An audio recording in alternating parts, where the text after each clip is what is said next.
The healer.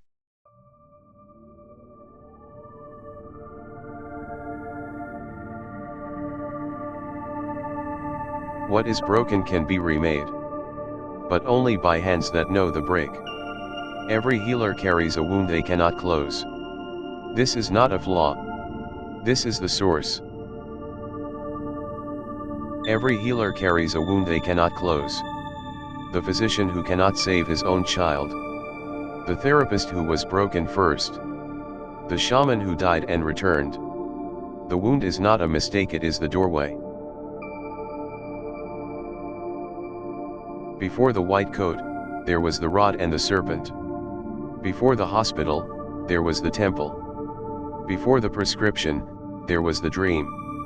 Asclepius, son of Apollo, taught that healing begins where the rational ends. I swear by Apollo the physician, and Asclepius, and health, and all heal, and all the gods and goddesses, that according to my ability and judgment, I will keep this oath.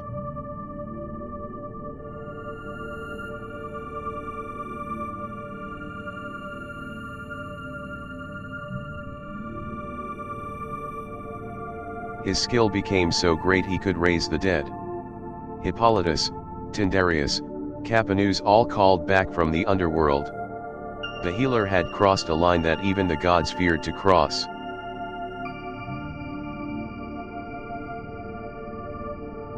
Hades complained to Zeus, the dead were being stolen from him. The balance had been broken. The healer had grown too powerful, and power over death was never meant for mortal hands. Zeus struck him down.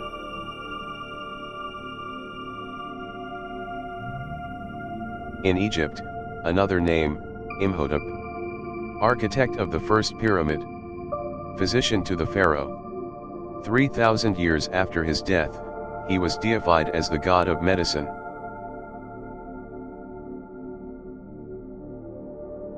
Architect, physician, god. The first named healer in human history. He designed in stone, he healed in flesh, and what he recorded became the foundation of all medicine that followed. He diagnosed. He treated. He recorded. The wound became a text. The text became a teaching. The teaching became a tradition. This is the moment medicine became a discipline, and the moment it began to forget its roots. An ailment which I will treat. An ailment with which I will contend. An ailment not to be treated.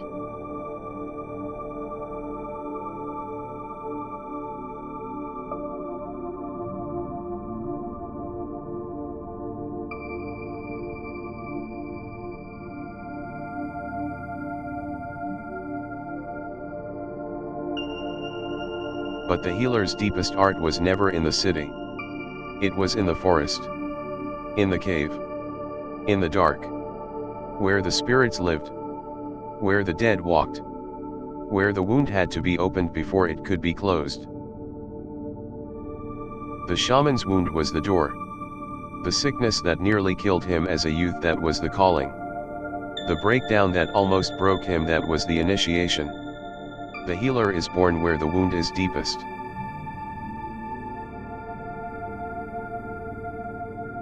He died. And was reborn. The spirits took him apart, bone by bone, and reassembled him with new eyes, new ears, new skin. He came back as someone who could speak to the dead and walk between the worlds.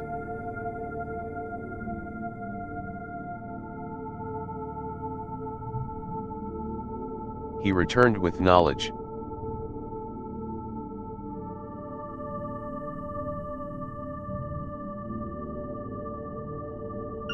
In the East, the medicine Buddha held the myrobalan plant in his hand. The plant that cures all illness. The plant that grows only in the pure land of his vow. The plant that is, ultimately, the mind itself. His vow was absolute. To cure all suffering, all illness, all ignorance. Not just the body, the mind. Not just the symptom, the root. The healer who heals only the body is not yet a healer.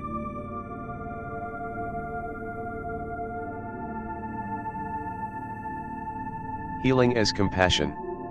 Compassion as healing. In the East, the two were never separate. The medicine without the heart was poison. The heart without the medicine was wish.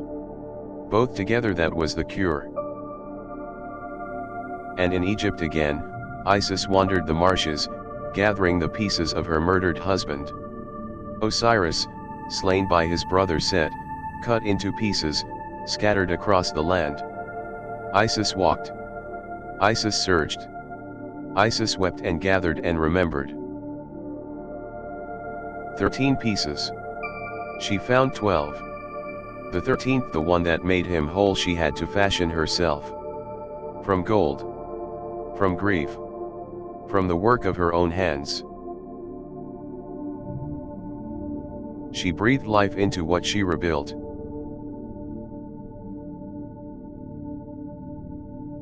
The pattern is older than history. The healer is the one who has been to the land of the dead and returned. With hands that know the wound. With eyes that have seen the dark.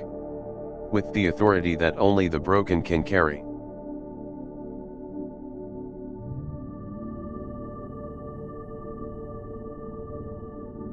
But what of the healer today?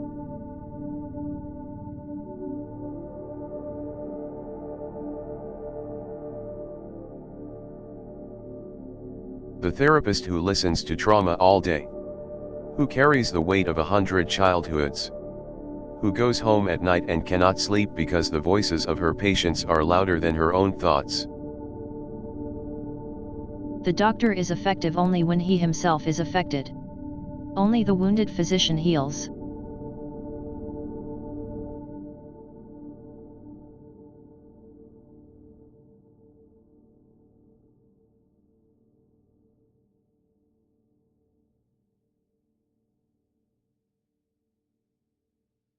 The wounded physician.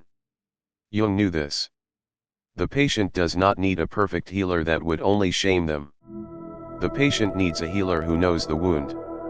Who has bled from the same place. Who can say, I have been there. I am still here. The doctor who chose medicine because she could not save her mother.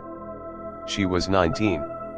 She watched the cancer take her in 8 months. She swore she would learn everything. She swore no one else would die on her watch. Every patient is a ghost.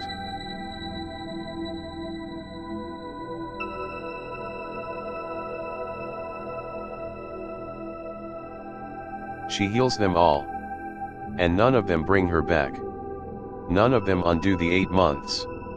None of them turn back the clock on the 19-year-old who watched her mother die. The healer can save everyone except the one who made her a healer.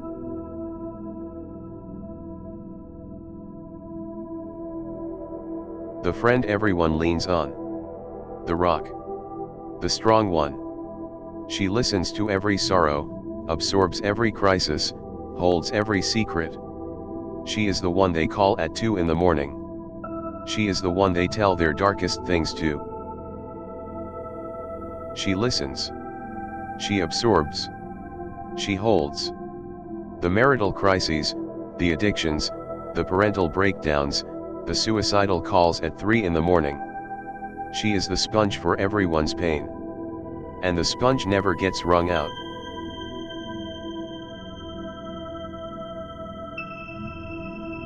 But who listens to her? Who holds her at 3 in the morning when the weight finally breaks? No one. She has trained everyone to think she is fine. She has trained herself to think she is fine. And one day, the sponge will simply collapse. The shoulder that bears also breaks. The ear that listens also deafens. The healer who will not be healed becomes the wound they were trying to mend.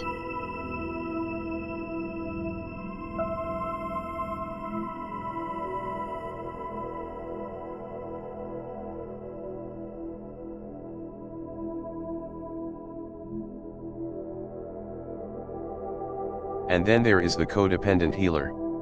She heals others to escape her own wound. Their pain distracts her from her pain. Their crisis is her anesthesia. As long as someone needs her, she does not have to feel the thing she has been running from.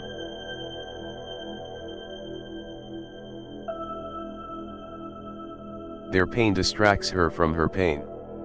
Their crisis is her anesthesia. She does not know what she would feel if she stopped helping.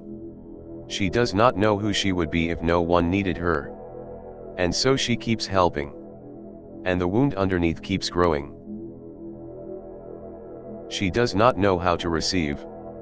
She only knows how to give. And giving has become her disease. The wound she hides behind the helping. The cure that is also the poison. The healer who needs a healer and refuses to admit it. And then there is Chiron, the wisest of all centaurs. Son of Cronus. Half horse, half god. He was the teacher of heroes Achilles, Heracles, Jason, Asclepius himself. The master healer who trained the master healer.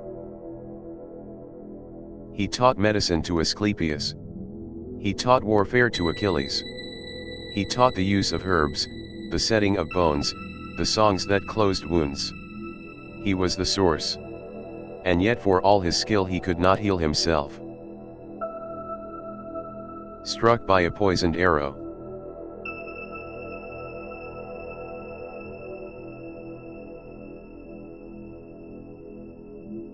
The wound that would not heal. The wound that made him the healer. From that pain, he learned what no god had ever learned. What it feels like to be the patient. What it feels like to be incurable. What it feels like to be mortal.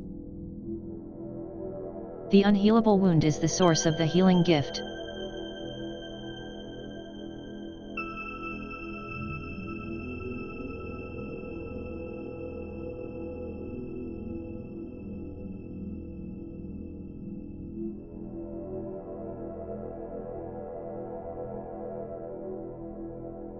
He could heal every wound but his own. And from that wound, he taught. He taught his students what no whole healer could teach. He taught them what the wound knows. What the incurable knows. What the broken know.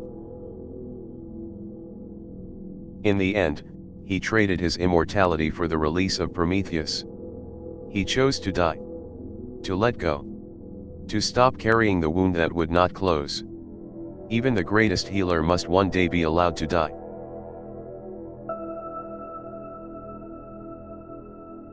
Even the healer must one day be allowed to die. The wound is not meant to close. The wound is meant to be carried, taught from, and when the work is done released. The healer does not escape the wound. The healer learns to give it away. The healer does not escape the wound. The wound makes the healer. This is the paradox we have inherited. The broken hand that sets the bone. The grieving heart that listens to grief. The mortal who tends to mortality.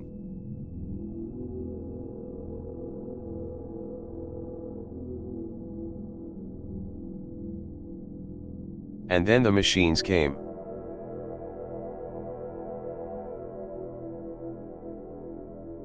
The AI diagnoses cancer from a CT scan with 99.7% accuracy. Better than the radiologist. Faster. Tireless. Relentless. It does not get tired. It does not get distracted. It does not need coffee or sleep or empathy. Better than the radiologist. Faster. Tireless. Relentless. The machine reads 1,000 scans an hour and never once doubts itself. The human reads 40 and worries about the 41st. We are being out-healed by our own creations.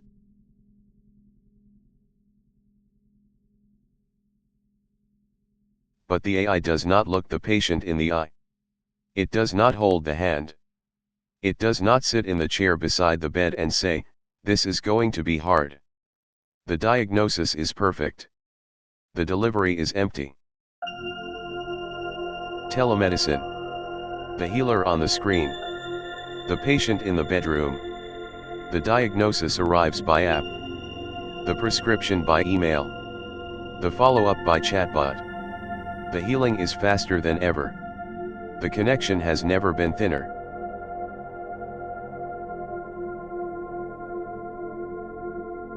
The temperature of the hand. The smell of the room. The trembling of the voice. The slight pause before the patient lies. All lost. The data is perfect. The human is gone. The healer has been reduced to a signal. The algorithm prescribes the antidepressant. The algorithm does not ask why you cannot sleep. The algorithm does not ask about your father. The algorithm does not ask about the dream you keep having. The algorithm has optimized the prescription and forgotten the patient. Optimized. Efficient. Empathy-free. The cure without the care. The prescription without the presence. The healing that heals the body and abandons the person.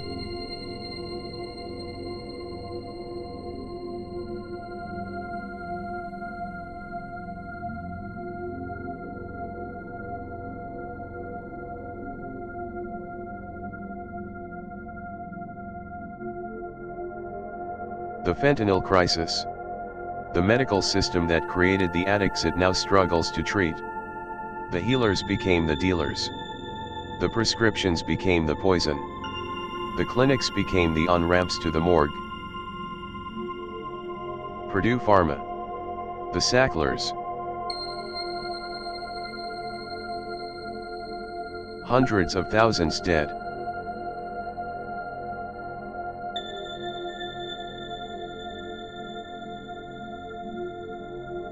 And the wounded, instead of healing, found a deeper wound. The chronic pain patient became the addict. The addict became the overdose. The overdose became the statistic. The statistic became the news cycle. The news cycle forgot. Now biotechnology promises to conquer death itself. The startup sells immortality by subscription. The billionaire funds the lab that will upload his mind. The CEO swears that the first person to live 1,000 years has already been born. The healer has set its sights on the final enemy. CRISPR edits the gene. Telomerase extends the cell. Senolytics clear the dead matter. The body becomes a code base. The disease becomes a bug. The healer becomes an engineer. But the body is not only a code base. And the disease is not only a bug.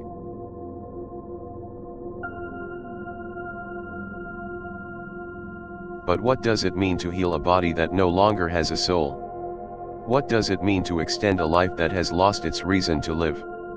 The body lives forever.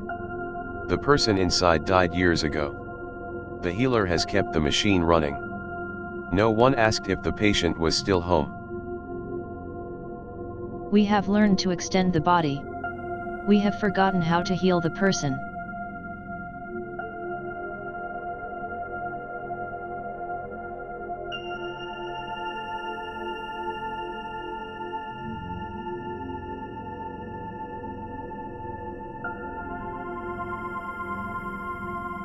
The AI chatbot for therapy.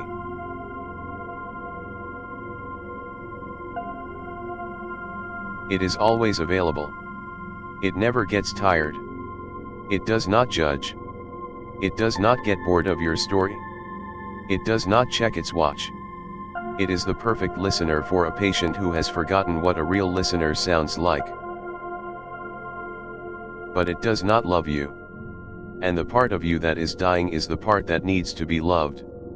The bot can simulate the words. It cannot simulate the warmth. It can teach you to regulate your nervous system. It cannot hold your hand while you cry. The cure is perfect. The medicine is incomplete. The healer is more than the technique. The healer is the presence.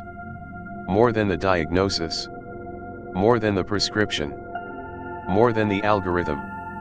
The healer is the one who stays when the machine has finished its work and the patient is still afraid.